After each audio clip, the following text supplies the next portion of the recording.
In 2009, I came to the United States for the first time. I stayed in New Haven and spent most of my time at the Yale Law School. I was there as part of a fellowship called the Fox Fellowship that brings brilliant students from all over the world to the excellent Yale University. And I found that next to my house there's a bookshop of Yale University, and I started to buy books there. I was on a budget, so when I found a very, very thick volume that was quite cheap, I looked at it. And this was the poems of Emily Dickinson. Now, I didn't know so much about English poetry at the time, and I didn't know almost anything about Emily Dickinson. She wasn't one of the poets that I read a lot of. So I started to look at the book, and I look at the very first page, the very, very first poem, second couplet. I find the following lines. It goes something like, "Oh, the world is meant for lovers, for damsel and hopeless swain, for sighing and gentle whispering, and unity made of twain." And immediately when I saw this perfect couplet, I decided that I'm going to buy this book.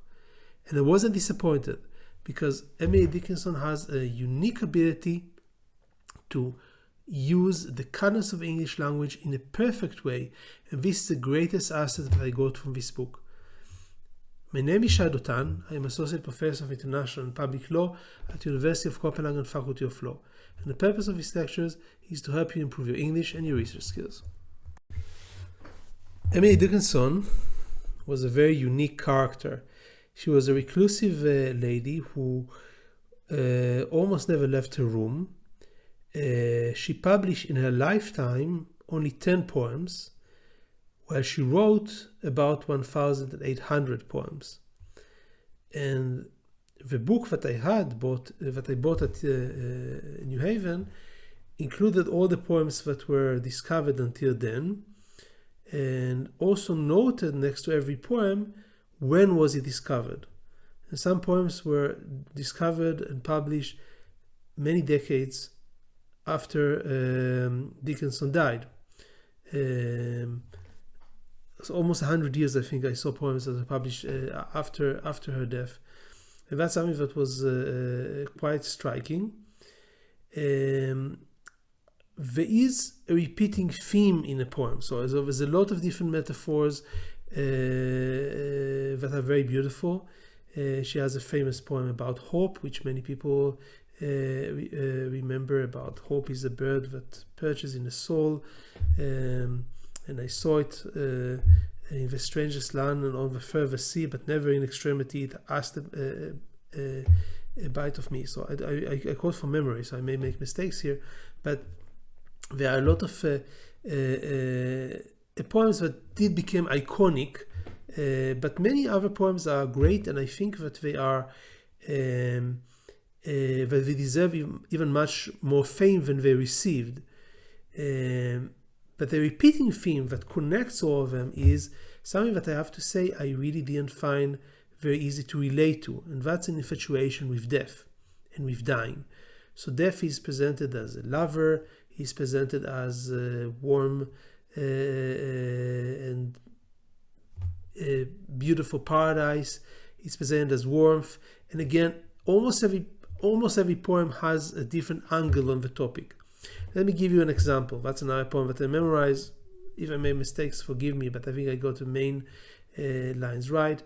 Our lives are still, goes the poem, our lives are Swiss. Our lives are Swiss, so still, so cool, till one odd afternoon, the Alps neglect their curtain and we look further on. Italy lies the other side, while like a guard between, the mighty Alps, the siren Alps, forever intervene. So here we have a story about our life being boring and cold, which is something that only a very reclusive person that doesn't like to be around people or to enjoy the nature could say. This is life. And then one odd afternoon, the Alps neglect the curtain and we look further on. Once we die, we enter this beautiful sunny heaven, which is like Italy. So cool and still and boring is our life, just like Switzerland, and everything that is perfect is after the death, just like Italy. It means I have to admit it's something that I really didn't relate to. I didn't understand. I think I could understand a lot of the imagery, but I really didn't understand where she's going there. I don't think there's a deep philosophical thesis here. It's just a person that unfortunately did not enjoy all the things that life had to offer and superimpose it on the poetry, and as it happens was also a genius and managed to create beautiful and incredible poems. So I very much encourage reading Emily Dickinson also for this allegoric, metaphoric genius. It's an exercise. You read a poem, you try to understand why did she say that, what is the thesis that is built here, and usually all these theses flow together to one large thesis, which is the beauty, the fascination with death and with dying. If I don't really identify with the main message of Dickinson, and even though I appreciate the intellectual sophistication that you find in the poems, I don't really see them as very diverse or leading to a thesis that I can say I really profited from. Why do I recommend her for you who wants to write? The reason is completely different. Let's put all these metaphors aside. The reason why I think Dickinson is worth reading, and why I think that if you get a book like what I did and just read through these 1,800 poems one after the other, this will improve your work as a writer, is the following. I think it will improve your meter and your cadence, your musical ability, basically. So I personally was never able to count syllables that are pressed or not pressed. And if you ask me to check two texts if they are according to a iambic pentameter or not, I would not be able to do a very good job at it. But if you practice reading writing that is very well structured in terms of the music of it, then you will get better. And that's exactly what Emily Dickinson does, because she is so perfect that she knows when to be imperfect. Let me explain.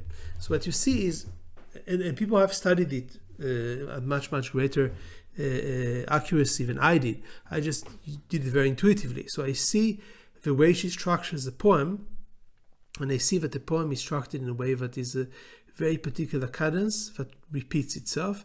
So there's a music to her poems. I was told that you can actually sing all of them to the same tune if you want to. So you get through this music. But what I did notice also, and I think this is really what makes her even more unique, is that she sometimes breaks patterns. So she, for example, would write a pattern of rhymes, and all the rhymes would be perfect besides one. The same goes with the meter.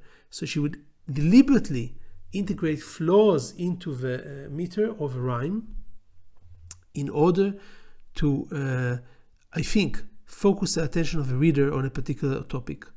Now, this is something that is very important for you as writers.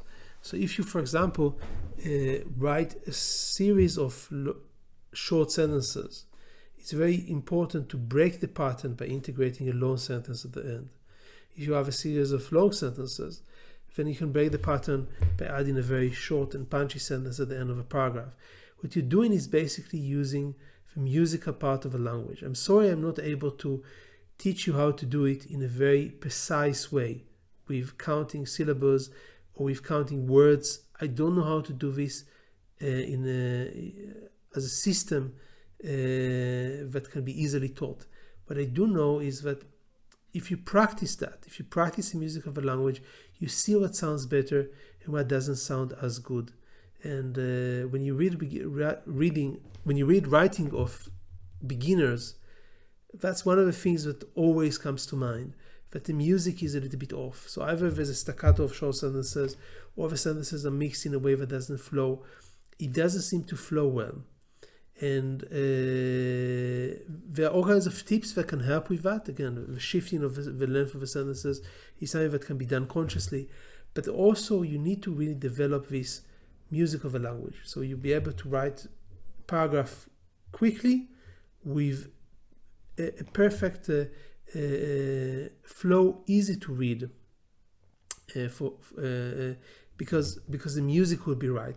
And I believe, and I cannot prove this unfortunately, there's no empirical evidence that can support it, but I believe that if you read somebody like Emily Dickinson, or alternatively also Shakespeare, who wrote in Iambic Pentameter, is a very musical one, but Emily Dickinson from my perspective is really the best, because as I said, she's not just perfect in ordering the text, she also integrates these little flaws inside the text that break it apart, and these breaking points show a position of tension, show a position of either cathartic tension or a place where you need to focus more your attention. And I want you to try to integrate this into your writing more. Now, of course, if you want to become a great writer, it's good to read people who write in a modern genre and know how to do it in a very flowing way. A good example is Malcolm Gladwell, and maybe I will speak about him in a future video, or Atul Gawande, also write in a very, very clear way, really beautiful and very musical. But going to the basics, so going and telling to yourself, I'm going to read through, like spend an hour reading poem after poem of Emily Dickinson, and getting myself with the flow of the music, learning how to organize ideas perfectly and then order breaking points imperfectly, I think this can make you into a better writer. And that's the main reason you should read Emily Dickinson, to really get the music that makes her poems so unique, this almost perfection that is deliberately attached to imperfections, designed to focus the attention of the reader. This is something very, very unique, and I really recommend that. Now, she's not the only one that I think is very, very good at organizing her poems almost mathematically. There's another famous poet, Edna St. Vincent Millay, who was very good at that and also was acknowledged as that and researched as that. There are people that actually research these things, so they actually make mathematical formulations to check what comes to me intuitively. But Emily Dickinson is really one of the best. And again, just like I told you about George Bernard Shaw, that I recommend to read him because it's just so much of him, then Emily Dickinson provides you with 1,800 perfect poems. Read all of them. Read all of them cover to cover. Finish the book, and that will give you, plant inside you this musical sense that is so important for writing.